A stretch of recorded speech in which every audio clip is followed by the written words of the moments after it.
American songwriter. We had the opportunity to talk to Jeff Whalen of Tsar from the Hotel Maya in Long Beach, California.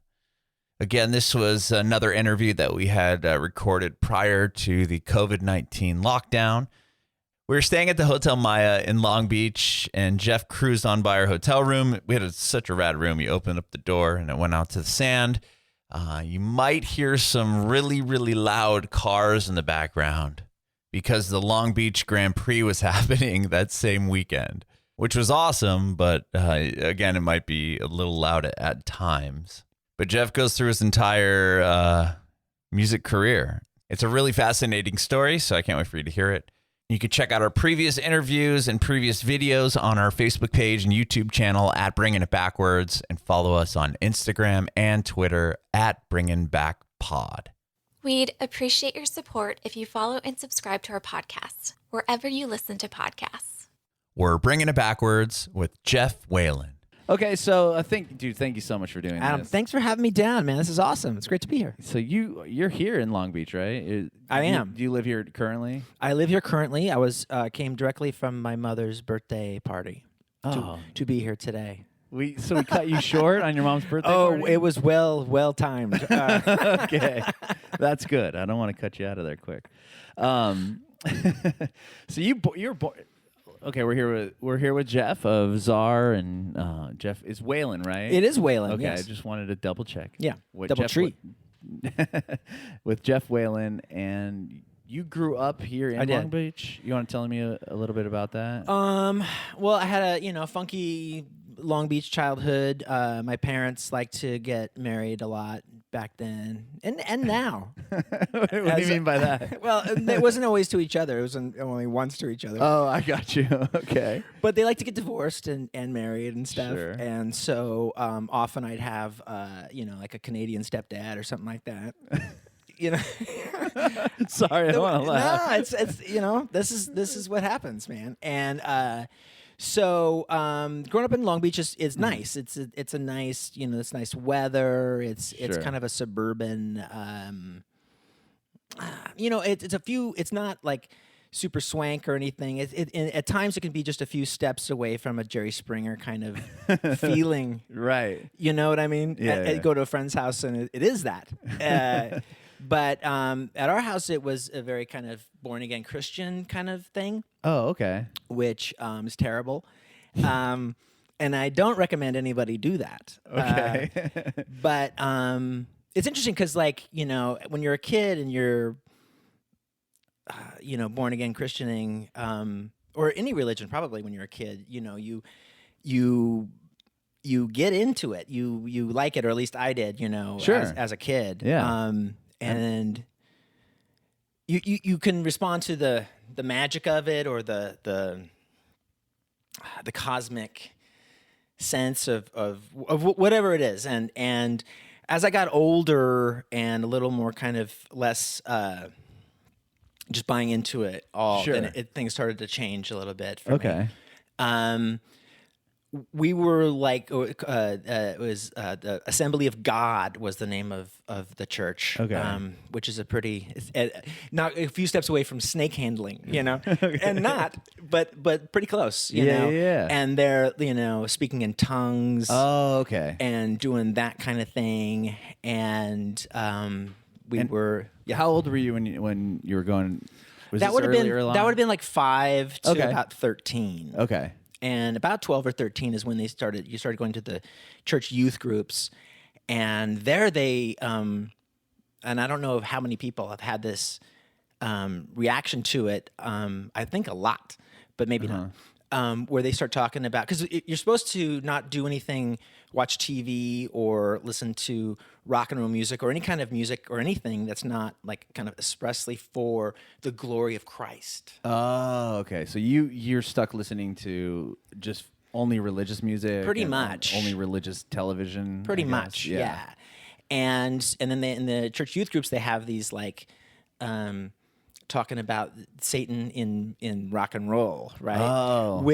And it's backwards, and it's got all these hidden messages, and you have to look at the cover in the mirror, and it like, and you just go like, whoa! And if you're 12, you're like, this is incredible. Yeah. And dark and terrible, Sure. and of course very bad. But whoa, it's Yeah. amazing.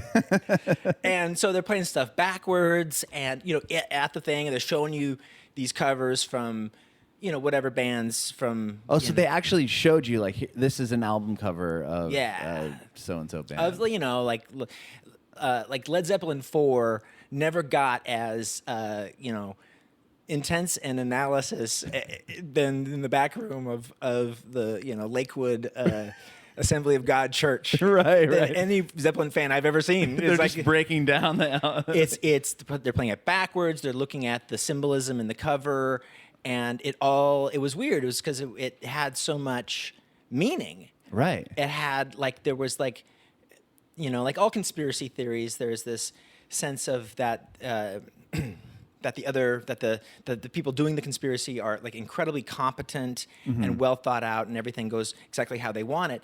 And so there's a sense that they're geniuses, and that they're plugged into this code and this meaning that you don't find very often in life. And, Sure. And so, and it was demonic or whatever, but very, very intriguing to me. So you almost got a little, sort of like a rock and roll history through this church class. I mean, they talked about the Beatles. I mean, the Beatles is one of the main ones that they do. They talk about that one because there's some really good ones in the Beatles with like Paul is Dead. Yeah. In terms of and just what Lennon had said about Jesus. And well, there's that too. Yeah. But in terms of that the idea that these bands and these people who you think are okay are actually hiding messages in the music, and so there's Paul is dead, miss him is backwards. Right. Yeah. And then they slow it down. Like, I buried Paul, and all this stuff, and you go like, the Beatles are incredible, and they're playing this for. They have a turntable there, and they're showing. They're showing it to you, gosh. and they're also playing like prepared videos that some church group somewhere made. Oh yeah, okay. And I remember being in my room, and it was like 12 or 11 or 12 or 13 or something in there, and I was turning the station on the radio, and I had this little AM radio, and it went by the station. It was playing Back in Black by AC/DC. Okay. And I'm not like a huge AC/DC fan or whatever, but at that time, at that moment, it was something I've remembered since. It was this powerful. I couldn't change. I mean, I wanted to change the channel because I knew that I should. Right. But I couldn't get past the power of it. It was too gripping. It was too electrifying, and it was undeniable what was happening here. Yeah. And I don't know if it was the suggestion that they had already made that that this music had this magical power, right, or not, but it certainly seemed to at that moment. And I probably listened to it for maybe 45 seconds. I was racked with guilt for days, for months. Wow. About listening to it and having been kind of overwhelmed by the power of it. Right. And this is on a little radio. Yeah, know? but you've been just drilled your entire life, this is bad, this is bad, this is bad, and then you swoop to it, and you're kind of intrigued, and you're like, should I listen to this or shouldn't I? And wow. Yeah, it was weird. It was a weird feeling. So meanwhile, that's going on at my mom's house, and mostly Canadian stepfather. I mean, he was 100% Canadian, but what I mean, there was other people too. But anyway, then my dad, on the other hand, he was living a kind of like a mustache life. Mustache life. Kind of an 80s, I don't know, definitely not that. Okay. Not born again Christian. Sure. So me and my brother would go to his house over the weekend, and it was at my mom's house, it was all health food and no TV and that kind of thing. And then you go to my dad's house, and it was just insane. It was rock and roll music all night. Oh, wow. It was just chips and Pepsi and it was incredible. It's sugar cereal. Like he'd pick us up and we'd go get like 5 boxes of sugar cereal, it's like which one? It was amazing. Yeah, it was every kid's dream. Sure. To live this way for the weekend, and it took some toll. I mean, I remember. Coming home, and it would have been like maybe about 10 here, and there was I had just spent the weekend in this junk food, TV, movies, Disneyland, pizza parlor, bacchanalia, video games. It was incredible. And I came home, and I couldn't speak, for like the rest of that day and into the next day. I kind of stuttered a little bit as a kid, not too bad, but like this was like full on, like I couldn't speak at all. Oh my gosh! And I don't know why that was. I don't know if it was just the trauma or the I don't know, the kind of the ping pong back and forth of these two worlds or what it was, but it was I don't know. I couldn't speak, and it was just a weird childhood, and then when my mom got divorced from the Canadian guy, and then we were kind of alone for a while, and the rules kind of relaxed on Jesus and stuff, and then. So was your mom the one that became the born again Christian, and then, or was it all together with? It was together. She always has that as a possibility. Okay. She just decides to do it or not. I don't know. But when they separated, then it kind of. Yeah, I mean, we still went to church and stuff, but it was. I mean, she was a single mom with 3 kids, and yeah, and there was there wasn't as much kind of care to what was happening, or not care, but like. But yeah, she had bigger things to look for. Yeah. So then you get some cool friends for the first time, and then the rock and roll starts happening. That's when the video games start, and then that's when you're watching TV and and all that kind of stuff. And I gotta say, I enjoyed that a lot more. Now? No, I mean I enjoyed that. Oh, a lot you more enjoyed that, sure. Than the other, yeah. Yeah, okay. And that was what age you were still like 13, young? 12, 13. Okay. Yeah. And didn't play any music myself, but really got into, after a couple years of just listening to what was, kind of my friends were listening to or whatever, then I really got into the Beatles big time. And then for the rest of high school, I was like really, really into the Beatles and 60s music. Oh, wow. Yeah, like the Monkees. Sure, yeah. And the Stones or whatever. But the Beatles and the Monkees were my 2 main ones. I was really, really, really into them. Wow, and were you ever really into the music that you're learning in the church, or not really? God, no. Oh, no, you weren't. Okay, I didn't know if that ever transcribed to some sort of influence, like whether it be hooks or melodies of anything you learned there, or no, it was just you really just got into the Beatles after that. No, I mean, I suppose on some level, the speaking in tongues, there was some, relation to the getting into,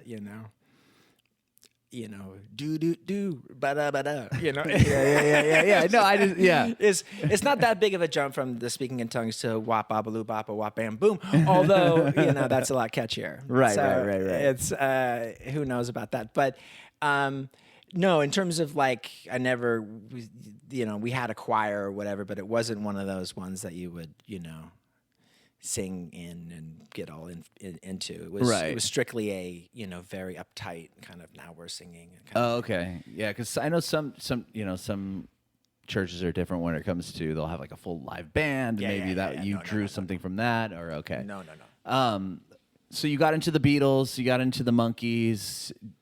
And how did that happen? Like, did you hear the Beatles? Like, I mean, was it because they were teaching you at the school, like, this is the Beatles? And then were you driven to those records in the beginning? Like, once you kind of got this freedom, how did you discover the Beatles and the Monkees? And Just from just from what your friends were listening to? No, I mean, I went to visit my dad for the summer, who was living in Oregon at the time, and he had a really big record collection. And so I think that's where the Beatles one summer I was there for like 6 weeks by myself, and there wasn't a lot to do, and I just listened to my dad's record collection for a long time. And, Beatles are huge kind of culturally, they're everywhere. Sure. And like Christianity, or some other religion, the Beatles has this way of kind of like being owned by everybody, but then you have your own personal relationship with them. Yeah. So, and it's possible, like the John Lennon quote about, being bigger than Jesus, and that Christianity will go and kind of replaced by rock in its way. I think that it's possible that I just traded the two. I didn't recognize it at the time. I traded the Christianity for Beatles, or for rock and roll generally, Beatles specifically, because like the Beatles has a religious kind of thing. There's like a moral structure to what they kind of say, about love, and right? Of course, a certain way of treating people, and also, like, they have their scriptures, they have their kind of sacred texts, and you meet fellow travelers, you meet people that are, and you can talk about, what did they mean here? And there's so much meaning in there if you want there to be. Right, of course. And you can share that with other people, and it becomes a bit of a religion. The Beatles specifically, and rock and roll generally. And a lot of the things that religion does for people, I think rock does for other people. And for me, it's without a doubt, what the things that people get out of religion is a lot of what I get out of rock and roll, even now, even like today, even driving here. Oh, wow. Yeah. I mean, that makes total sense too. Does it? Yeah, it really does. I mean, what people are reaching for when they go to church or go to whatever, to pray or whatever. I mean, you can pull that from music, and I'm feeling this way, and this is making me feel better because of a certain song I heard, or just kind of like amplifying your emotions in this way that seems larger than you, or it makes you part of something larger. I mean, pop music does that to me. I can't. I mean, whatever it is that religion does, there's a million things, but like I absolutely feel that that's what's happening to me when I listen to pop music, and like I have like an emotional, like I can start like kind of crying listening to pop music. Sure. When it's not usually, it's almost never a sad song. It's always it's a pop moment. It's a pop moment that I just go like, it's so beautiful, I can't even believe it. Wow. Yeah. That's really incredible. That's really cool. I don't know if it's cool, but no, it is, to be able to, 'cause music really affects you that way. yeah, it does. Yeah. So you start getting into the Beatles, you start getting into the Monkees. When did you start to learn how to play music, and when did that all kind of begin? I went to college. I went to UC Santa Barbara, but before I went there, my freshman year, I went to UC Riverside. Oh, okay. I know where that is. Beautiful campus. And at the time, there was the freshmen, the dorms had this like lip sync competitions that they would do, and they were it was a thing, right? It was like people would talk about it. Yeah. Like the cafeteria would have like 300 people, and it was like a thing. And so, so me and my dorm roommate and this guy down the hall, we competed in it as the lovely lads, and we did this medley of. Started with Dance to E.T., which was like this disco version of the E.T. theme. Okay. And then it was a bit of that, and then it medleyed into Midnight Train to Georgia by Gladys Knight and the Pips. Yeah. And then it ended big with Flash by Queen. And it was, I mean, we rehearsed it, and we got so into it, and it was very intricate and very strange. And like, for example, the Midnight Train to Georgia part was somebody on our hall had like this big inflatable Bozo the Clown, right? And so like when it went into the Midnight Train to Georgia part, like we had them, we had like stage hands like bring it out. Oh wow! And had it like with a mic set up and a spotlight. It was all set with like the lighting. It had lighting and everything. A spotlight on Bozo the Clown, as if that was the lead singer, as if that was Gladys Knight.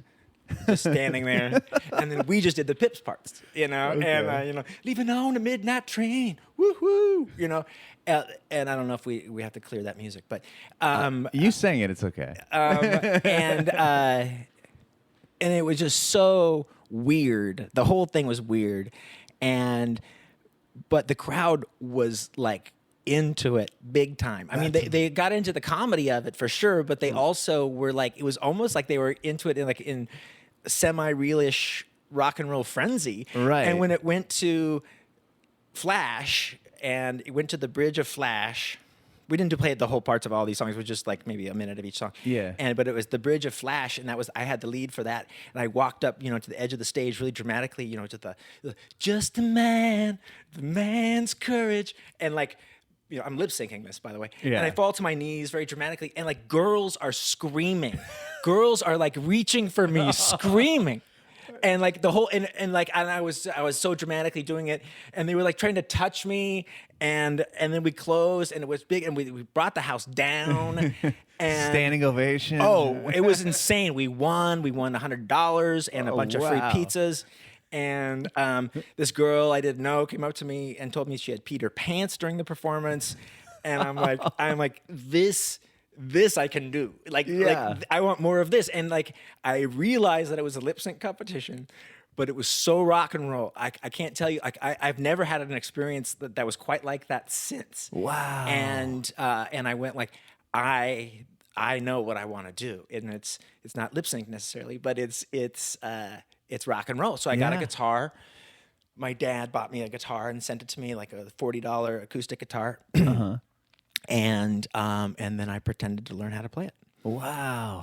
So that was like really that lip sync competition was really the eye opener for you. Like, this is going to be what I'm going to do with my life. It was it wasn't just that it was that I could do it. Right. It was that like the response we got wasn't like, because it could have gone. Adam, what we did was so weird that it could have gone very, very silent in there, and it didn't.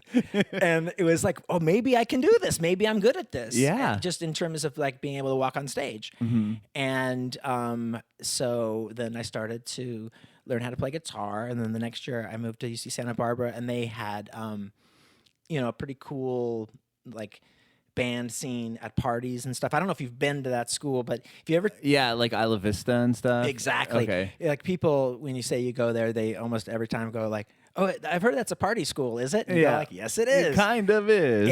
And so at that time, you could just walk down any street in IV on the weekend, and you could just hear a band kind of playing somewhere, and you just go over there, and there'd be a keg, and there'd be a band playing. And they'd be a weird band, a joke band, an art band, a punk band, a metal band, whatever. And they were all, seemed to me, pretty fun and good, actually. Sure. And so me and my friends started a band, and then these are friends that you met going to UC Santa Barbara. UC Santa Barbara. Okay. And then a few years later, that band turned into Tsar. Oh wow. Okay. Yeah. So that was what, the late 90s? That was the 90s. 90s. Yeah. Okay. So did you were all going to Santa Barbara, and then from there you just started playing and were like, okay, we're just gonna go with it. Like, so from forming Tsar, then you started playing shows? Well, I mean, like IV we were in Tsar in Santa Barbara, but we kind of went our separate ways at first, and then the drummer, he had gone to LA and had joined a band that had gotten signed really fast called Right L High. Okay. And then we, me and Dan, the guitar player in Tsar, we had moved to LA too, and we were trying to get a band going, and then the bass player, he had gone to San Francisco, and then he moved to LA, and then we needed a drummer for an important show, and Steve, who was in Right L High, signed and everything, he filled in, and then he decided he'd rather be in our band, and also they were in the process of getting dropped, so that worked out. And then it was really weird. It was we didn't play like 4 or 5 shows before we were signed. It was so fast. It was so easy. Wow. The getting signed to a major label was so easy. I was like, what's the problem? What's everybody talking about? This is so easy. You go, you play, they love you. They come we play 2 shows that we started getting indie, deal offers, and we're like, well, let's play 3 shows. Or, and we got like a big time manager, and like after playing a barbecue, it was just like Really? everything just like it seemed like so destined to happen. There was no reason for it. There was no anything. It all just seemed so easy and right, and that this was a fait accompli. So where were you playing? Like, so the first By the way, few shows? and then that was the last easy thing that ever happened to me in my whole entire life. Just getting signed to a major label. That was it. They go like, dude, you blew it all on that one. So where were these?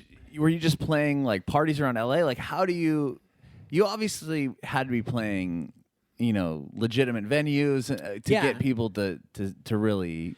We played some parties. You try to get into a scene, right? Which was not easy to do for us anyway. We're shy and like they always go make friends and be in a scene. I never knew how to do that or whatever, but we knew this girl that we already knew, and she worked at Spaceland, right? Which it's now called Satellite, but at the time it was called Spaceland. Okay. And that was like the hip club in Silver Lake. So we got like some like Thursday night at 1 a.m. show. Sure. And that went well, and and then somebody said, "Hey, you guys are great. You should play this. Just play the Dragonfly on blah blah blah." And then it just happened. Oh, okay. So these were mostly rock and roll club gigs. Yeah. So you started playing there, and then which label started approaching you then at that point, or were they all? You said the indies. They all. Well, we had our manager was No Doubt's manager and was a big deal. And how did that was your manager? Did they see you at the Space Club, or what was it called? Sorry, Spaceland. Yeah. Eventually, they did. Yeah. What a girl who knew him had seen us at this barbecue that we played in Silver Lake at somebody's house, and then she told her friend, this manager guy, and he came out, and then we went to his house, and we were playing our demo, and he went into the next room, did a bunch of cocaine, and he came out and was like going, yeah, this is great. This is great. Let's do it. Seriously, that's a real story, by the way. And and we went home. We're like that's because he was on a bunch of cocaine, right? And it's like, who cares? Whatever. Yeah. So, but he he was like the only manager that New Order had ever had, and wow, he had been like Jane's Addiction's manager during like the Ritual and the Lollapalooza beginnings, and like he just was like a big deal, right? Right. And had managed No Doubt during their Tragic Kingdom period, and I don't know, he was funny and nice, and he liked us, and we liked him a lot, and he's a nice guy, and it just seemed like he had this history of being. Should I talk a little closer? It's okay. I'm just if I'm looking down here, it's just to make sure that we're still going. Okay. Because the worst would be like we look up after 20 minutes and I'm like, oh, none of that was recorded. Yeah. That totally has happened. But he had a history or track record of like bands that were like doing their own thing, but were really, really big. So we thought that was a good thing. So we could do our own thing, be really, really big. And so he tried to get us signed to Interscope, and we did this Interscope showcase, and then they wanted to. He wasn't happy with what they wanted to do with us, so then he's like, let's have a bidding war So we had a bidding war, and he was friends with Jed the Fish, who was a LA DJ from the 80s, and and like he would come to our shows and act like he was really into us. I don't know if he really was, but it was kind of, at that point it became more of an orchestrated kind of attempt to get a bidding war going. I think it was never presented to us that way. Okay. It was like, hey, play another show. We got a bunch of people coming. So we went to many lunches. We went to many dinners. We went to a lot of meetings and all over town. And it was weird. It was fun. It was also very stressful because you start to hear that we were too expensive. They go like, we'd love to sign you, but everybody wants to sign you, so you're too expensive. And then you go like, oh no, like, is it going to be one of those deals where like everybody thinks that we're too expensive, and so we actually never get an offer? Yeah. We ended up getting a few offers. Rob Cavallo was head of A&R at Hollywood Records, and he wanted to produce the record, and he was a really he seemed really sincerely into the band. He seemed really sincerely into the music, into the songs, and so we went with them. Oh, okay.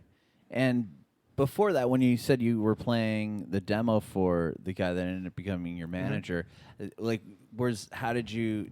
So you guys started writing songs together. And did you put you just recorded something? Like, was that? Where was the first demo? Where the demo come from? The guitar player Dan had bought at, I don't know, like I think at a thrift store in Santa Barbara, this reel-to-reel quarter-inch record, like 8-track recorder from like maybe the early '80s or something. Sure. And it was weird to work, and we didn't really know how to use it. And everything, but when we would use it, when we would record on it, it had this like lo-fi charm to it. It wasn't in any way professional. So we'd write songs and start recording on it, and we thought we needed there was no band at that point. That was just me and Dan, and so we did a thing where we said we need a gimmick to get people to notice us. Sure. And so we thought, what's the best band name for that? And we decided that it was Drug Boy. That like, and we would be like, hey, we're Drug Boy, like, because like, it's like if you're at some club and it's like, all right, stick around, next band, stick around, the tables are coming on. And you go like, I'm not gonna wait for them. The tables. Yeah. But it's like, stick around, we got Drug Boy coming up. And you go like, I'll say for Drug Boy. Yeah. Got to get a hook. It's like, I used to be like talking to some girl, it's like, yeah, we're in a band, Drug Boy. And it's like, hey, all right. And it just seemed like a good idea. So we decided my mom was married to this different, he wasn't Canadian, this guy. That much I know. And so he had given me a credit card for emergencies. Oh.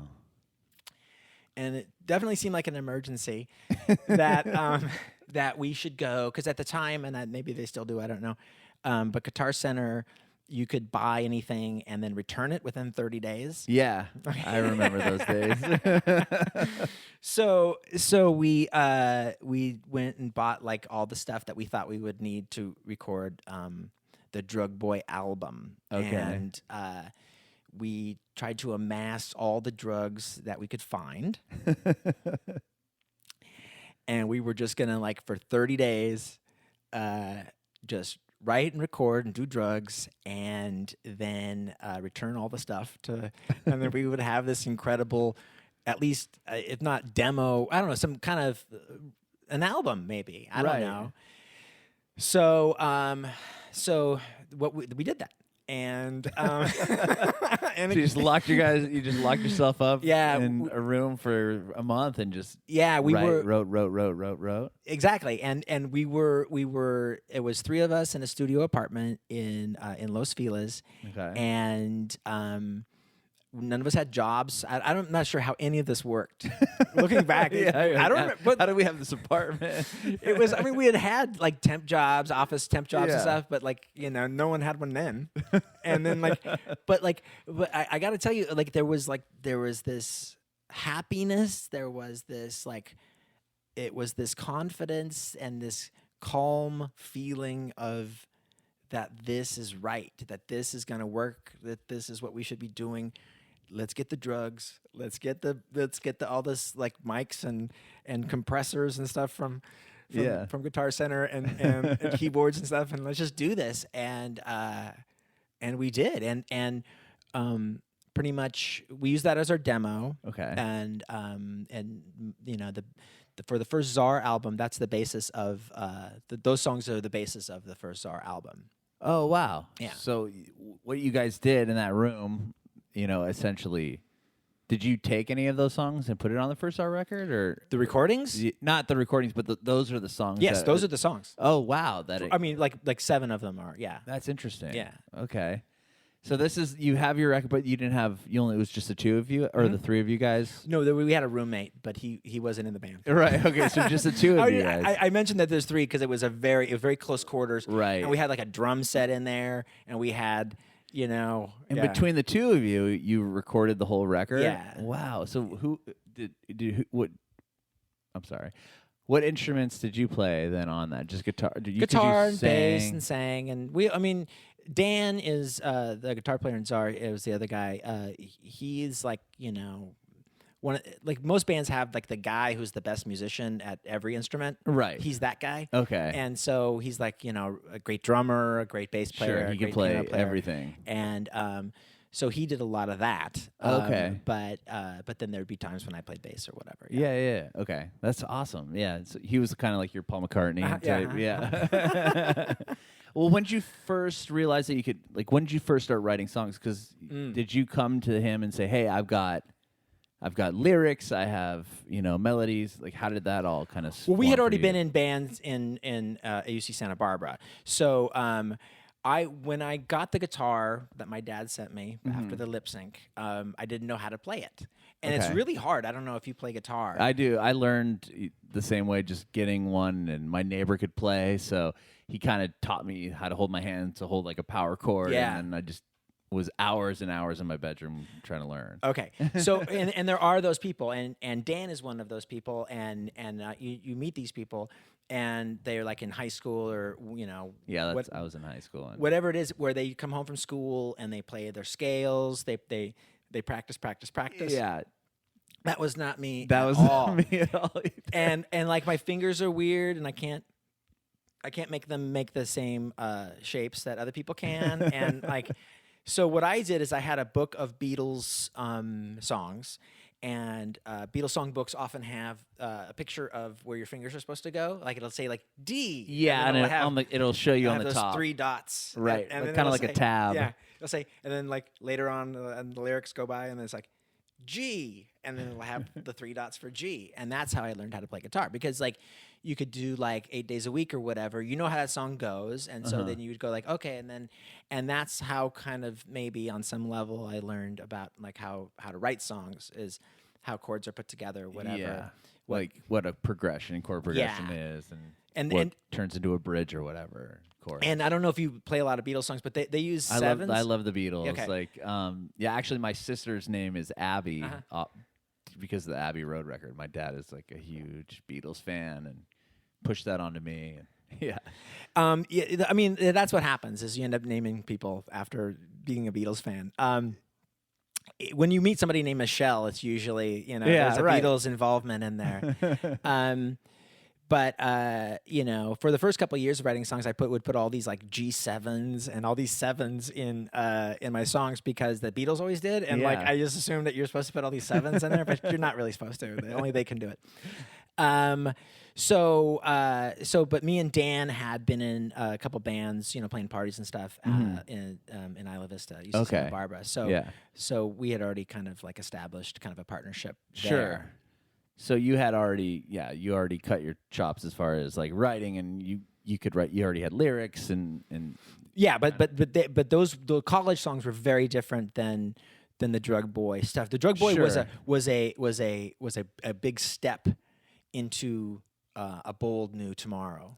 That was definitely like there was the pre-Drug Boy, and there was and then what you guys did for the Drug Boy stuff was just totally different. Right.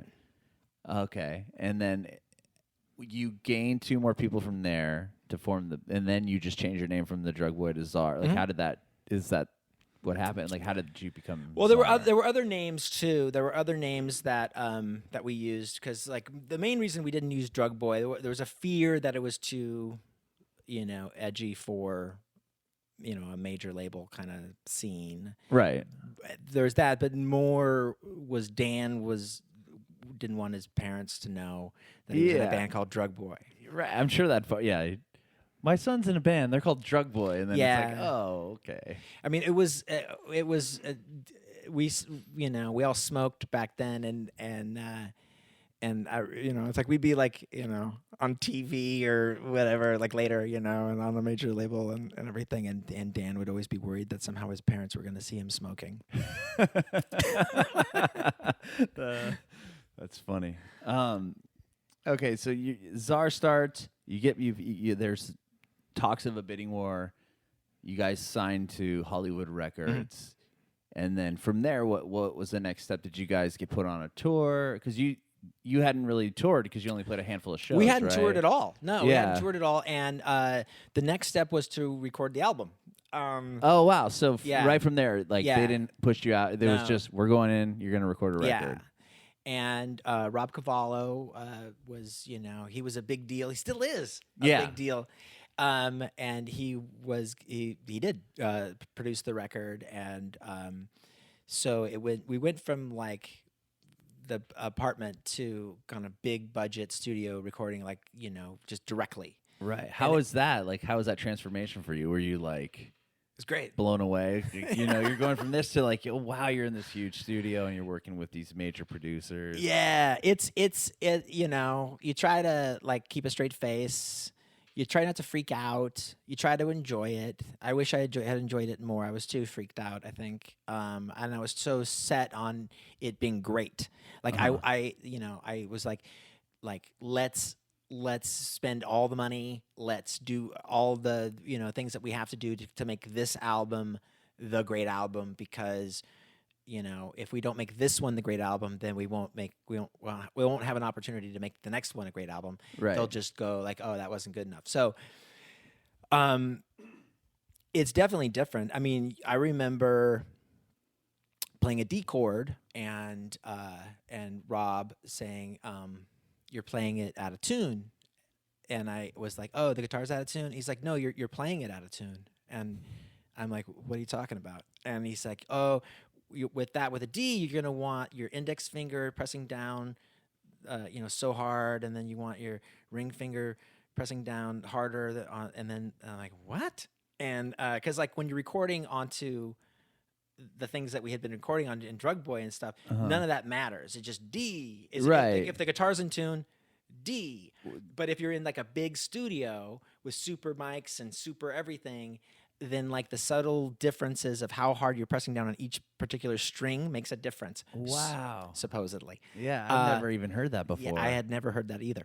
And so there was a lot of that stuff, and that can undercut your sense of confidence. I could imagine. To a person again who is not like I'm not the best. Most of my people when they were in high school, practicing their scales, I was bouncing around with the tennis racket, in the mirror. Right. Yeah. I'm like, give me the tennis racket back, Rob. I'll show you how this is done. So, and they tell you, and these people have all this experience, and so they tell you how it's done, and you do what they say because they know what they're talking about, you think. And yet you also have the thing that you're trying to do that's, it was a weird experience for sure. It was great. Mm-hmm. Never before or since have I had like this opportunity to like call people in the middle of the night and talk about the album and say we need this and we need a boys choir, and then like you don't get the boys choir, but at least somebody took you seriously for a minute talking about that. Yeah. And like kind of the sky's the limit, and like you're kind of on, people are trusting you and they're also telling you what to do, but they're also trusting you to kind of spearhead this new thing, and it was great. And it was hard, and I mean, we broke the bank on that album. You know, we probably spent $500,000 on it, and we spent close to a year recording it. Wow. Yeah. So you really, you guys put your all Yeah. behind that record. Yeah. And then when the album came out, is that when Hollywood Records put you on the road, or like did you guys do something to support the album? Like, how did that all work? Well, they said, hey, do you guys want to go on tour with Duran Duran? Oh my gosh, that's a That's pretty what we good tour to Well, start with. kind of, because like you go, because I love Duran Duran, Right. You know, and I remember like they offered us the Duran Duran tour, and it was going to be like summertime, and our album was going to come out like in the middle of the tour.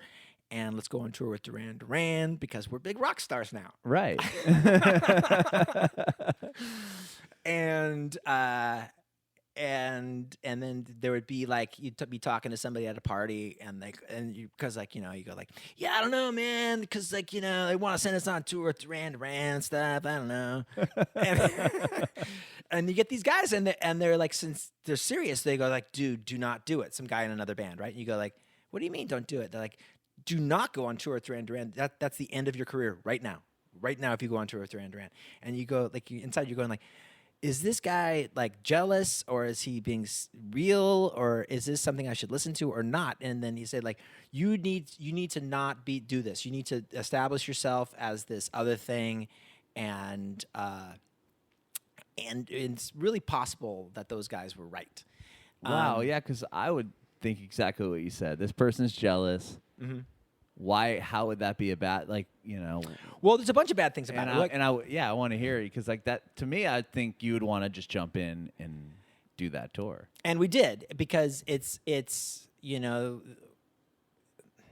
I think the bad part of it are these things. One is that nobody going to a Duran Duran concert, at that time is there. They just want to hear the hits, have a good time, pay their $85 to get in. Yeah. And that's it. And they're not like there to like I hope that there's like a really awesome, challenging new band to open it. Sure. Yeah, they're trying to get there right after the opener. Yeah. They're just. I see what you're saying. So there's that, and then there's also if somebody were in some town going like, hey, I want to check out this. I've heard about this new band called Tsar. I want to go check them out.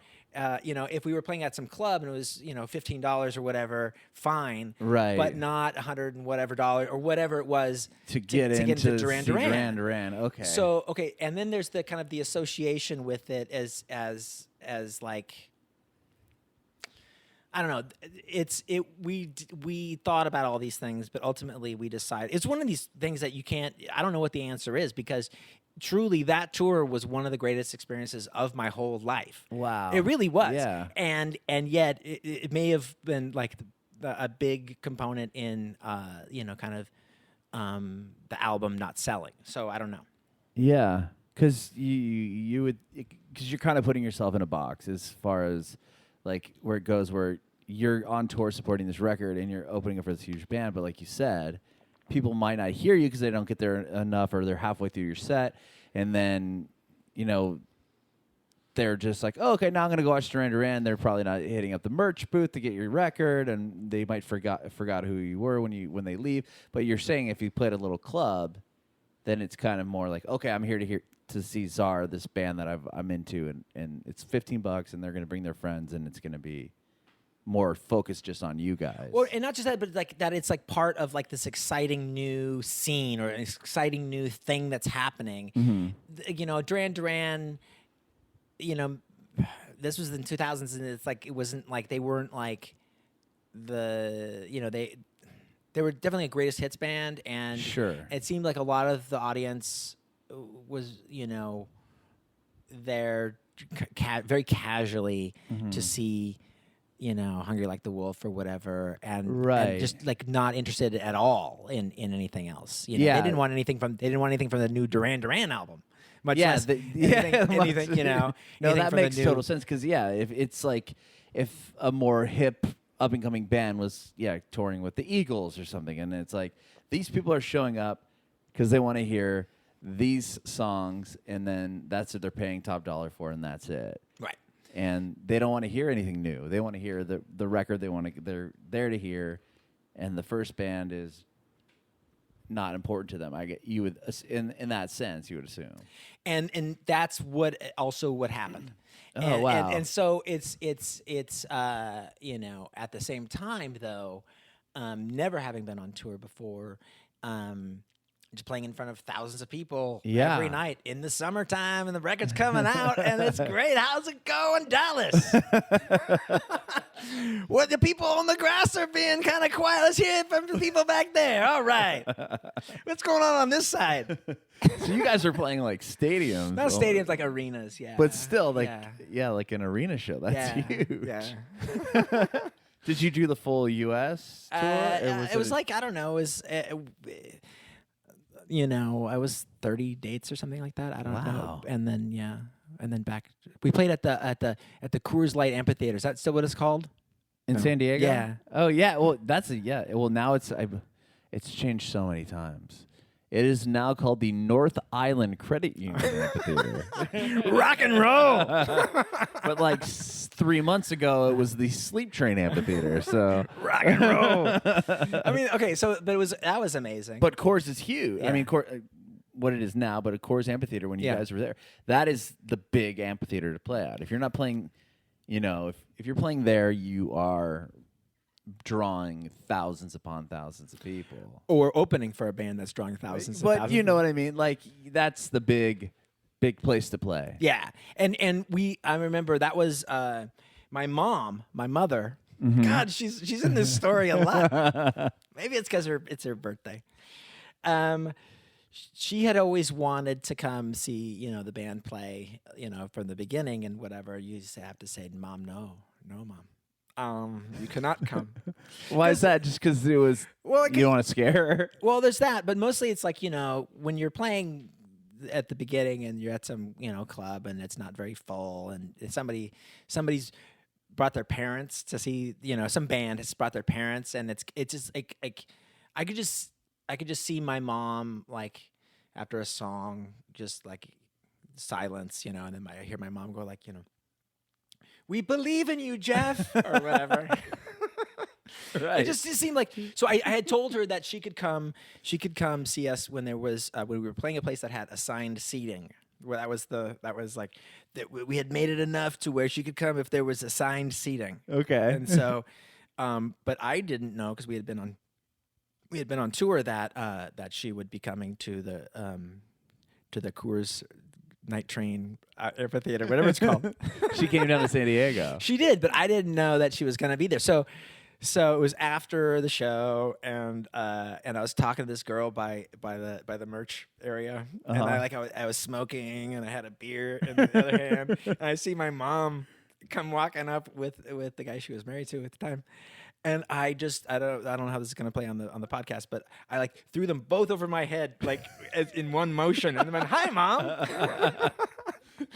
Because it's funny, because like, you know, like literally like 15 minutes before, I had been like on stage going like, "Do acid," and you know, it's like, I remember literally I had said that at that show. Anyway, oh, man. So. Good times. That's really funny. No, so we'd be playing these big places, and you know, not hanging out with Duran Duran all the time, but like, you know, Duran Duran's here. I'm talking to Simon Le Bon. We're on tour. You know, he just said that we were lovely. You know, and being part of that, it's you know, he's town to town. You show up, they like. You know, you start loading stuff out. They go like, "Oh no, you're not allowed to do that because of union rules." And you go, "Oh, that's an outrage. I'm going back to the dressing room." I can't believe I can't unload all this stuff. And because like, you know, that the first show, we got there and we started unloading. Yeah, like, you know, where do I put my amp? Yeah.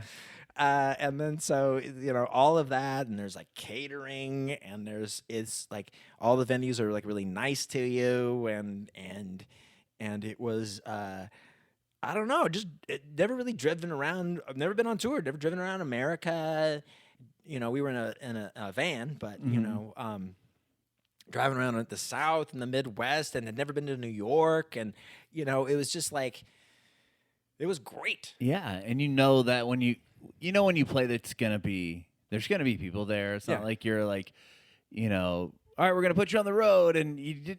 As a lot of people will just do that on their own whim, like before they get signed and stuff, they're like, we're gonna do a tour of blah blah blah, the whole U.S., and then they're playing clubs with like 6 people, and they drove 4 hours, and the show could get canceled. Like you knew, where you're going, and there's gonna be some sort of audience there as far as. Well, yeah, I mean, you never go like, oh man, I hope people come to see Duran Duran tonight. Yeah, you know that they're going to, but what you just described was like the rest of the rest of the time, because once the Duran Duran was over, cut to like a week later. We're in like Phoenix unloading the stuff, going like, what? Why? I don't know how to take this amp out of this thing, and then playing for like 7 people and going like. It's so much easier to play for 4,000 people than it is to play it for 7 people. It's so much easier. It just from like because you say like, what's going on this side? Yeah, for 7 people, and then they're like, huh? That guy? You mean that this side is that guy, right? But yeah. So and that's been, aside from the times that we've had like tours where we were opening for somebody big. And then whenever we'd play, L.A. or New York or someplace that we could reasonably be expected to sell some tickets. Sure. There's a lot of those shows that you're talking about where you drive for like 10 hours and you get there and there's, a very limited audience. Yeah. Or I've talked to people where they say they would get to a venue and the guy that they had been contacting with over the phone for a month is just like, oh, yeah, sorry, we don't have you on the books. And you're like, I just drove 13 hours from whatever part of California to here, and now we're not playing. Yeah, that definitely happened. Yeah. So after the Duran Duran tour, you had your record out, and then what was next for you guys after that? Because I know you had 2 full-length records. We did, yeah. And a couple EPs, I believe. Okay. Yeah. So, we were confident in the record, the first Tsar record. We thought was good, and then it came out. And it definitely had its supporters for sure. But largely, it was considered to be like overproduced, and because like live we had this kind of more unleash the rock kind of idea or whatever, just kind of a more high energy, kind of almost like punkish kind of thing. And and then the record was super polished, right? In this kind of almost like 70s kind of way. And so it was this weird thing, and then it wasn't taken off. And people were like, oh, this happens sometimes. And that, they start pulling out, Appetite for Destruction was out for a year before it sold any. And then like saying like all these like the few times that ever happened or whatever in history. And so you go like, is everything cool? Like, oh yeah, it's great. It's totally great. Don't worry about it. Don't worry about a thing. And but we should have been worried because when it doesn't take off on the first single or whatever, very often that is the end. So they sent us on. We had a few more tours with like Marvelous 3, and they sent us to England, and we kept busy for sure. Yeah. But nothing, they wouldn't make any videos, and that was kind of alarming. It wasn't being picked up at too many radio stations. I think 91X did play us though, and then it just started to get really. I remember we had done a tour with Eve 6, and that was not a good match of. I mean, it was good. I like those. I like the band and the guys. Sure. But the audience did not understand us at all. And we were routinely called fags and stuff. That's like you'd play like this thing and you'd bam, bang, and you go like inside. You go like, man, we just nailed that. It's blistering rock and roll. Yeah. And it'd be complete silence, and then fag. Oh my God. And you'd go, wow, I don't know. Yeah. And then night after night, that kind of, and then after like a long time of the album just like not selling and it getting just grimmer and then kind of starting to get booed, starting to get called fag every night. You start to kind of, I remember this is a true story. We drove back into LA from being on tour with them for a couple months, and we dropped the stuff off at the studio, and we were driving home to where we lived, and we're dropping off the drummer in Los Feliz, and there was a homeless woman pushing a cart down Sunset Boulevard wearing a Tsar shirt. Oh man. And we just kind of looked at each other, and we dropped off Steve, and then dropped everybody off, and none of us spoke. We didn't speak to each other for like 3 or 4 months. Really? After that, it was like, not because of the lady, but the whole experience. Just the experience of being on the road in the reactions you guys were getting. And just that after all, I mean, now it was like kind of like the end of the album. It was like the end of the album. It was like, okay, the album bombed. Sure. And it was just this weird, it wasn't a great feeling, you know. And, yeah. And we were sick of each other, you know, because you've been in close quarters for a long and having a really heartbreaking time too. Yeah. It's you team up with these people and they're really close friends of yours, and you're sharing this endeavor, and it means so much to you. It means everything to you. It's your future. It's your financial future. It's how you think of yourself. It's what's going to happen it's who you are. Right. And it's like just it's not working out for you at all. And sure. And you're getting booed, and now you're in the van again for 10 hours. And you know, early on, like, you're drunk, you're hungover, and it has a charm to it. Early on, it's like, it's summertime, and we're on tour with Duran Duran, and we're so hungover right now, it's surreal. Wow, we're in the South. They're selling boiled peanuts. This place is weird. Yeah. Now let's go to Atlanta and open for Duran Duran. and we're so hungover, we're going to need like 8 beers to even just begin getting ready for the show. And it's great. And then, and then now it's like, it's winter, and it's cold, and you're a fag, and you're like so hungover, and like they hate you, and you're gonna get dropped, and you're gonna have to move back in with your mom and whoever she's married to, and you're gonna have to do all this stuff, and everybody seems highly irritable and really sick of each other. Yeah. So wow. Yeah, I can imagine that. I mean, you had a lot going on. I mean, as far as the record goes, and then just being harassed on the road with these people, and then when you get home, it's just kind of like, now what? You know, I mean, at that point, what you guys started communicating again, is that what came of the second record? Like, what happened after that tour? Oh, I think we assumed we were going to break up. I mean, I think we all thought we were going to break up. Really? Yeah. I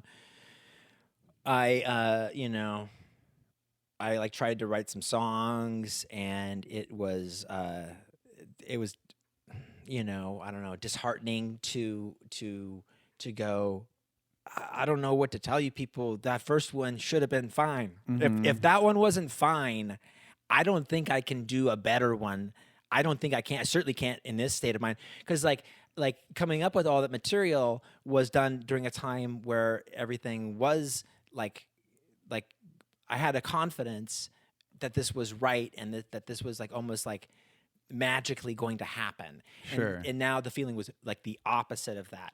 I did move in with my mother and this guy that she was married to, no longer married to.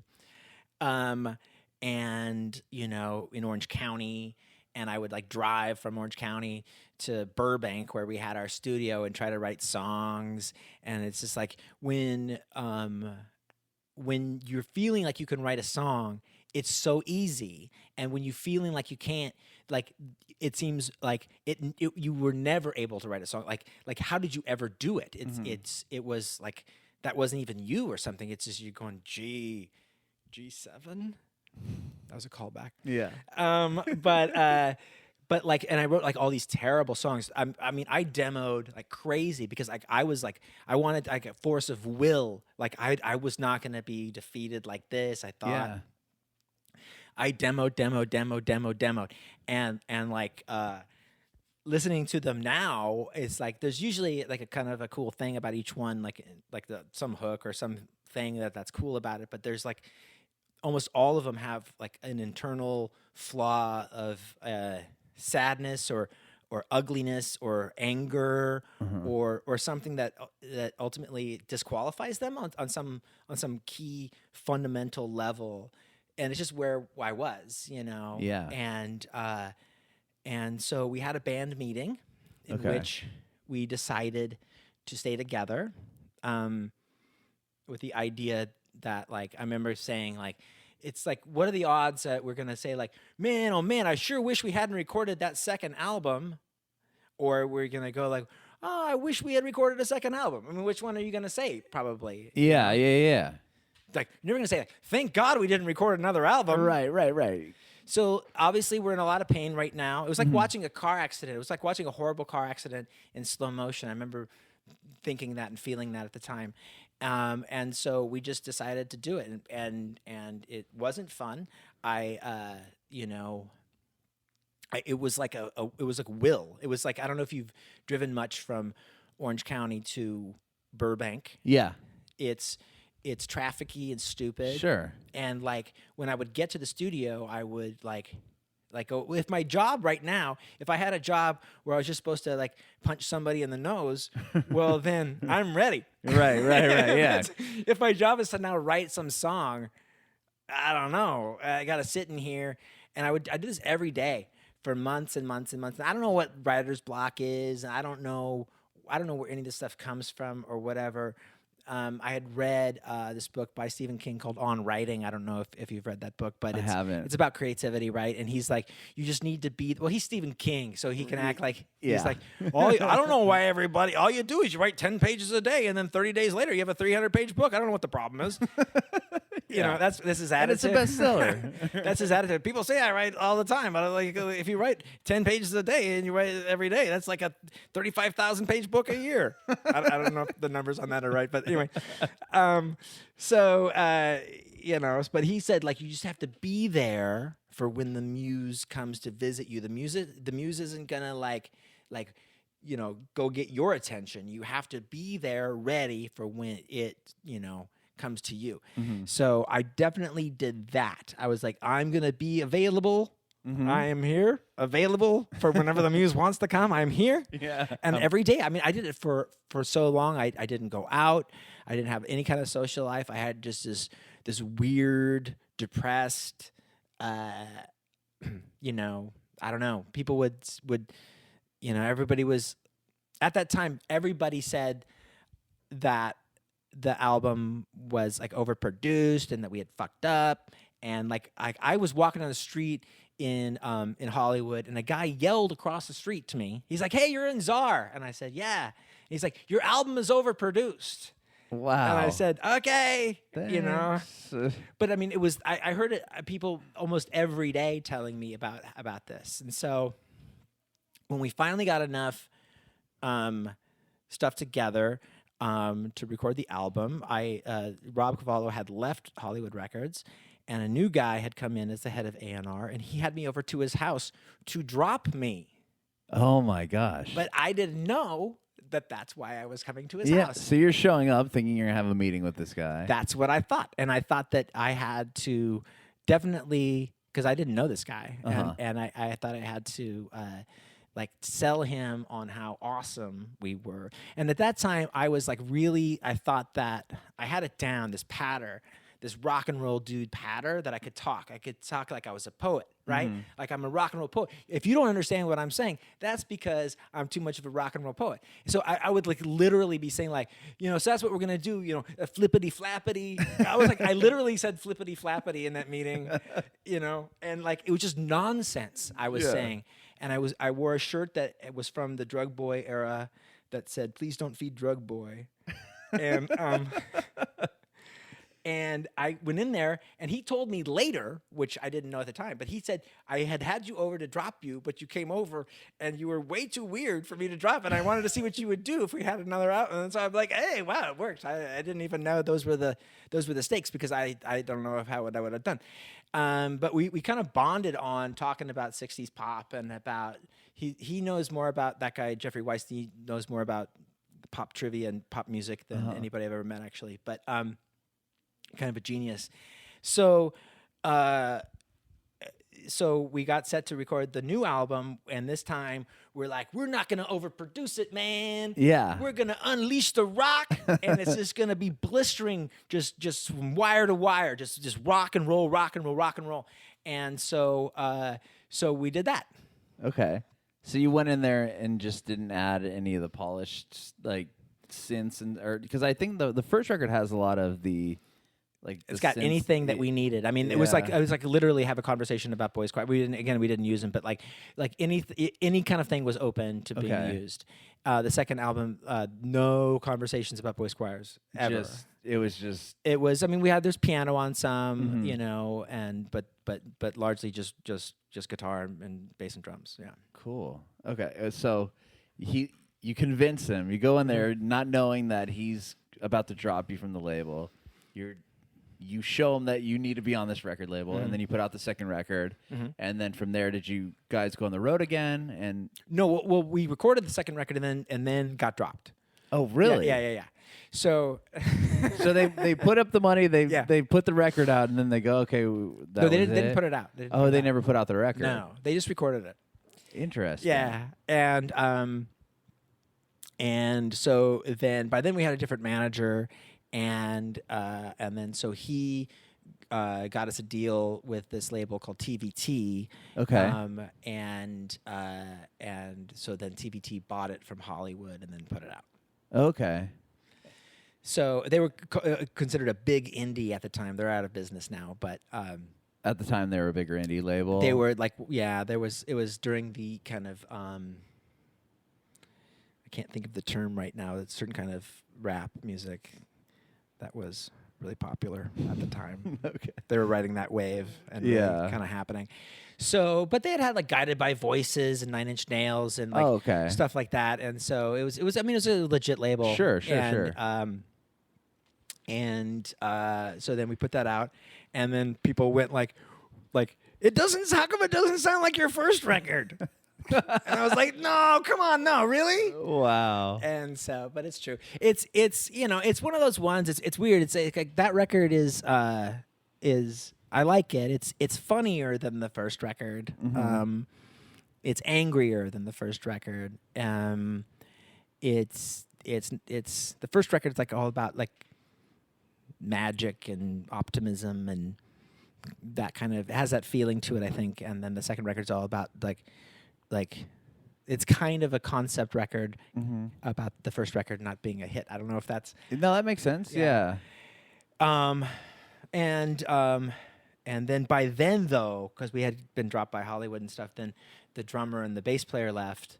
Okay. And so we got two different guys who hadn't played on the record, but they toured with us. Really nice guys and good players, but not. They weren't original members. Yeah. Okay. And then, so did that label put you guys up yeah. on tour, and they helped you push that record? Yeah, it's weird. Is that record, the second record sold like a lot more than the first record, but like the first record is more well known than by like a lot. Like I'm not really sure why, but the first record like literally like 10,000 copies or something. But it has more of a reputation than the second record. The second album. The second one we had some really good tours there. We went on tour with the New York Dolls. Wow. Which was really awesome. That was a really good match, I think, because fans of theirs from like high schoolers to 80-year-olds or whatever, they understood what we were doing. Yeah, they got you. They like, oh, I understand this. Yeah. And Social Distortion. Oh wow, that'd be like a good fit too. I think. It was fun. I mean, but there's a bunch of driving for 10 hours, playing for 12 people or whatever. Yeah. On that tour. Oh, Yeah. okay. Yeah. Wow. During that era. Yeah. And when did you guys get? Was it the first or second record when you? I know one of them was on the first record when you started getting the late shows. Like you did Craig Ferguson. One of each. Yeah. Yeah. Okay. So when it was Craig, what was the first guy? What was that guy's name? It was Craig, right? Yeah, Craig. I can't think of his name right now. Well, there's Craig Ferguson. Yeah, that's. But the I second think guy. that was the second record. But the first one was The host of that show was also named Craig, I think. It is Craig Kilborn. Yeah. Okay, sorry. I knew it. Yeah. So we played Craig Kilborn for the first record, album, and then for the second record. I love the fact I watched that on YouTube recently. Yeah. I don't know if you've seen it in a while, but Craig Kilborn, when he has your record, when they're supposed to announce it, up next, Czar. He puts the CD down and it's backwards, and he has to flip it around. Yeah. And then I was like, "That's pretty that's pretty cool." I thought it was pretty rad. Like, it just kind of, I don't know. And then you guys came out and you're like so energetic. Yeah. Like, it almost made it was almost like he did it on purpose, but he didn't. He did. It was funny on the Craig Ferguson one. He said what I thought for like the longest time was he said that I thought he got it wrong because he called us Mike and the Guys, and I'm like, because there's nobody named Mike in the band, and I'm like, he's saying Mike and the Guys. Why? What band does he think that we are? He called us Mike and the Guys. And then like it's like, oh, he's got that accent. It's my kind of guys, and I'm like, oh, okay. But like for like years, I thought that he had thought we were because he has that thick accent. I thought that he had met us and like had thought we had said our name was Mike or I don't know. But all that stuff's weird. Like on that show, you play before the show, like. They go, all right, now we're gonna have the band, and then you go out, and then the crowd cheers, and then you play the song, and then they start the show, and then they just put the band on as if it happened at the end of the show. Wow, that's interesting. Show business, they do it all kinds of crazy ways. It's all sleight of hand. It's all not what you think is happening. Yeah. Okay, so you have the second record out, and then you guys put out a couple EPs following that. Yes. And then what was it, like 2012 when you guys stopped playing together? Like what happened there?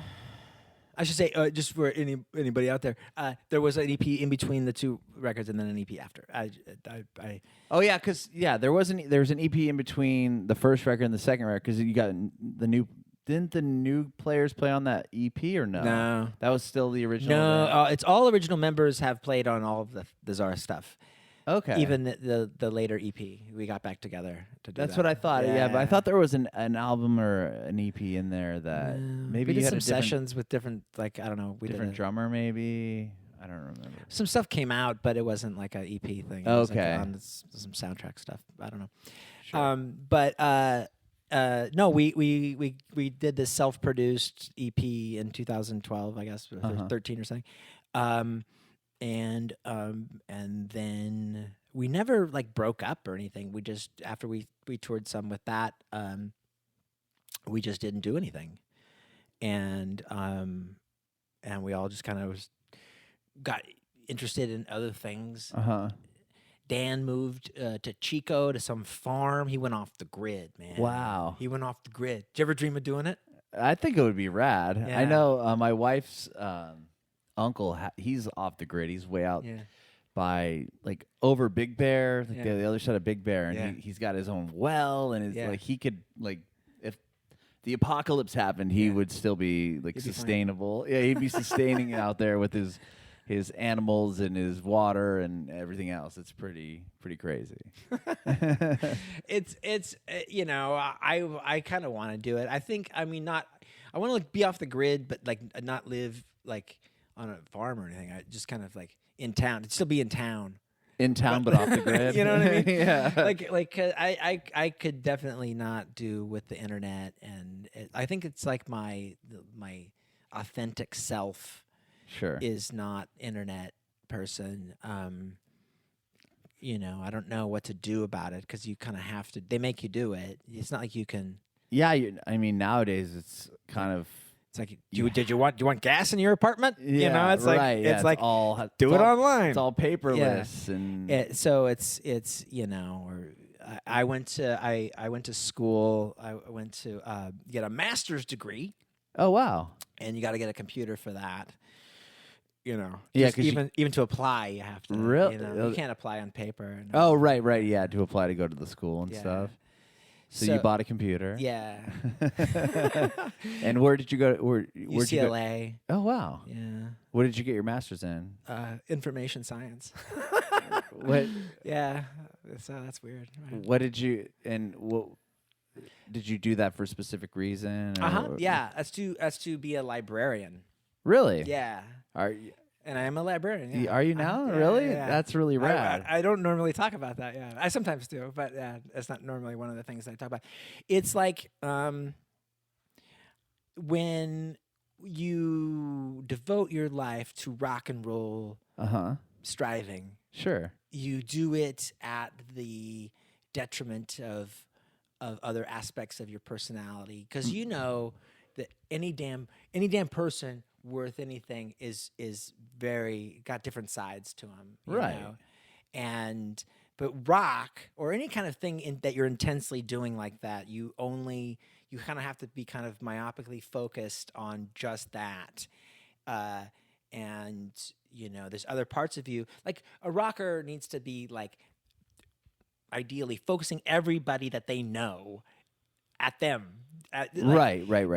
Like, hey, check out my band. Hey, manage my band. Hey, we're great. Hey, sign us. Hey, everybody in this room, look at me and applaud when I'm done doing my thing. I mean, and if you don't do that, you're kind of like not doing your job, and it damages other parts of certainly relationships you have, other kind of things that you might be interested in, and because there is definitely a big part of me that's like rock and roll singer, like well, that'll never go away. I mean, it's that's like you want. There's what part of me for wants so long. Wake up in the gutter somewhere. Where am I? Dallas. Whatever. That's an important part of me that I love. Yeah. And I wouldn't change that for anything. But there's also like a Scrabble play inside of me that's really, really real. And there is, for as much as I truly believe in that the world is terrible and that people are awful and that society is just grim and getting worse all the time. As much as I truly believe that in my heart, and I wouldn't change that for anything, as much as I believe that, there's also a part of me that says like that I'm a librarian. Come on down. Who wants to check out a book? Yeah. So I was in my childhood library here in Long Beach. Really? I don't know. Do we need to reset that we're in Long Beach? I don't know. By the way, we're in Long Beach right now. We It's are Grand in Prix today, and it's a spring day that they can only do in Southern California, and it's beautiful out there. It really is. I mean, this is a pretty good. We have a really nice sky. view of That's the bay. We look at the Queen Mary over there. Yeah. The sky's like a limpid pool. How real quick on the Grand Prix is that? I mean, they've been doing that here for a while, right? They've been doing it ever since I was a kid. Yeah, I mean, I don't know, but just to let the viewers at home know that the Grand Prix is just a Prix, but just it has sour cream and tomatoes on it. I think that might be the Prix Grande, actually. Yeah, I'm not sure. But could you? I mean, it's loud. Those cars are loud. We were down there by the aquarium. We went to the aquarium yesterday, and you could hear those things like whipping around. I mean, it was really loud. It's like some very angry, very large, bees. Yeah. Yeah. I mean, I'm surprised we can't hear it in here right now because they're pretty loud. And what was? Oh, you're saying you're. Oh, yeah, I was in my childhood library. Yes. Here in Long Beach, and it all just seems so nice. It seems so decent and calm, and it's like you've been rocking, you've been rolling, but a little bit of reeling in there too. And then you go like, maybe I just want to like people come in and at work at the library, and I was deeply sad, and I was hungover And I went to the librarian there, and I said, do you like being a librarian? And she said, yes, I do. I don't know what I would do if I wasn't a librarian. And I said, should I be a librarian? And she said, yes, you should. And so I did. Wow. Anyway, Dan went off the grid. Sure. I went to school, became a librarian. I don't know what the other guys did. There's something. And then somewhere in there, then I was like, okay, done. I did that. I feel much better. Now. Let's go rock and roll. Okay. And so I said, maybe it's time to do a solo album. And so I thought, should I do another Tsar album? And then I said, maybe I should do a solo album, but then have the band actually just be Tsar. And then they'll play it, and then at the last second, I'll say, "Surprise, guys! This was a Tsar album the whole time." And they said, "We will help you with it for sure, and we will play on it for sure. But this is definitely you should do a solo album, and then because they."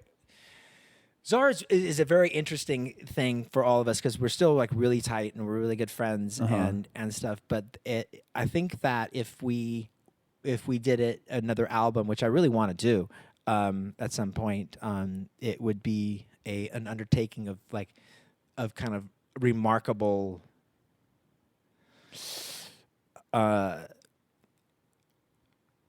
Largeness. It would be a lot, and I want to do it. I hope we can one day, or one day soon. I don't know. But everybody kind of felt like that, Well, I wanted to record a solo album anyway, so that's what we did, and it was a lot of fun. I had this guy that I had talked to a few times named Linus of Hollywood was the producer. He is in a band called Nerf Herder that we had played some shows with. Sure. And he and I had a few drunken conversations about the Beatles. He's a big Paul guy, which you don't meet a lot of those, by the way. Right. You mostly meet John people out there. I'm actually a huge fan of George Harrison. He's my favorite Beatle. Really? Yeah, just because all my favorite Beatles songs happen to be the ones that he wrote. I mean, he's got some good ones for sure. Do you like solo George? Like 70s, 80s? Yeah. Solo George is I do. But when it came to the Beatles, the George songs really resonated with me. Like Here Comes the Sun, something. Something Taxman, is like one of my favorite songs from the Beatles. Yeah. But yeah, I mean, I love all of the songs, and I love everything that Paul. I've seen Paul McCartney live a handful of times. He's coming to town. Yeah, I know. I can't wait. But so I mean, I love Paul and John, everyone in the band. But he's the one that really, I was always like, George Harrison's the greatest Beatle. Just That's I don't great. know why. It's so. I mean, he's so like mystical, and he's like the dark horse, and he's like kind of like, it's just everybody's always about John Paul, and then like it's like, but don't forget about me. Yeah. I'm George over here. Right. Well, what's funny too to me is that he like Ringo did his solo prod thing, and his biggest single, Photograph, was written by George Harrison also. Well, I think some of Ringo's like solo work is really strong actually. Yeah. But George was in the zone there, early 70s. He was zoned really hard. I remember looking at like All Things Must Pass, right? And he's like I think he like literally is 27, and you just go like, oh fuck. I am so far behind. Like, it's hard to compare yourself because they were only a band for a handful of years, and they have like 100+ hit songs. Everything they ever put out was a hit. True. You go like, I'm sorry I wasn't in the Beatles when I was 16. Yeah, right. I was dancing around with my tennis racket. But kind of a high bar to set. Exactly. No, can you imagine like being in Hamburg and like being like a literally like 15 or 16-year-old George Harrison and the Beatles? I mean, it's crazy. Well, a lot of that whole British invasion, and you think of like Zeppelin and stuff when they were doing like they were like in their 20s, and you listen like early to 20s. Yeah, you listen to like the stuff that they came up with and the way they recorded records, and it's like they were just so far ahead of everybody. It's crazy. It's weird because you wonder all about that and how they were able to make like 3 albums a year, and you don't like the who could do that? Who could put out 3 albums of that Beatles Stones kind of quality year after year? Yeah, it's so weird. And it was only a handful of years, and they have all these, just hundreds and hundreds and hundreds of hits. And every song on every album is great. It's like it's just so weird. Linus of Hollywood is a Paul guy. I'm all the guys, but at heart I'm a John guy. But and so I called him and said, did he want to produce? And he said, I don't want to produce if you're gonna make some like vibey loose record. If you want to make a record like really produced like ELO or something, then I want to do it. And I'm like, yeah, that's what I want to do actually. Let's make it really, really produced this time. He's like, yeah, let's do it. And so we did it. It was by far the easiest, funnest record I've ever made. Really? Yeah, it was super easy. We just get together and mostly drink coffee and eat candy.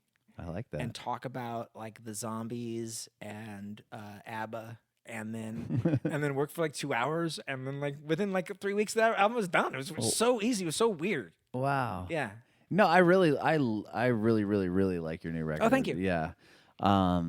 Is it called Man of Devotion? Man of Devotion. That's such a great song. Thank you. I think we listened to it like 6 or 7 times on the drive up here. That's awesome. Yeah. Thank you. So I think it's an incredible record. Thank Are you you. going to do anything with it? Are you going to tour on it or anything? Or just Well, I'm kind of looking at at what's going on with that stuff. I want to that we get offers and stuff, and it's being solo is very different than being in a band. Like that's a key one. For example, if a band says, hey, they want you to play this and this and this, you go like, hey band, do you want to do that? And they go, yeah, or whatever. And then it's like they go, hey, they want you to do this and this, and you go like, okay, who's gonna play drums? Yeah, because now you got to go outsource your players. And like and I know, I mean, the guys that I've been playing with are awesome, great players, super nice guys, but like we're not in it's not like this combined kind of endeavor where we're all for it. They're in their own bands, or and they have their own thing, and so it's like not the priority of like when you're only doing it your own band for your thing. It's like it's everybody's main priority, and everybody will drop everything for whatever needs the band to happen. Sure. And it's just very different. So looking for the best opportunities that make the best sense. And I really want to. Talking about going to England, talking about going to New York.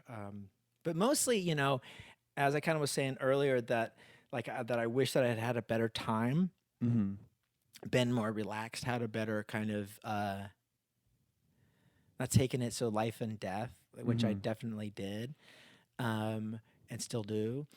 But I would like to have just like, hey, let's just only do this for fun and rock and roll, and like have that be the first consideration. Right. Well, that's awesome. I'm stoked that you have this new record out, and thank you for telling me your whole story. Dude, that's incredible. It's like I do my. Thank you for letting me do my one-man show. Of course. Thank you for letting me workshop my one-man show here. Well, I have one more question for you. Sure. Do you have any advice for aspiring musicians or artists? Is there any words of wisdom you could pass down to them? Well, I would say the most important things are have a good time, do stuff you're proud of, and that if it's rock and roll, that there's nothing better in the whole world than rock and roll, and it's awesome. Rock and roll is amazing. Rock and roll will be there for you when nothing else is. It's the one thing in your life that you can count on, no matter what. Is that whatever rock and roll does for you, it will do it. All it asks of you is your whole soul. If you can provide your whole soul, that's all you need to do. That's all you need to do. Yeah, but then it'll always be there.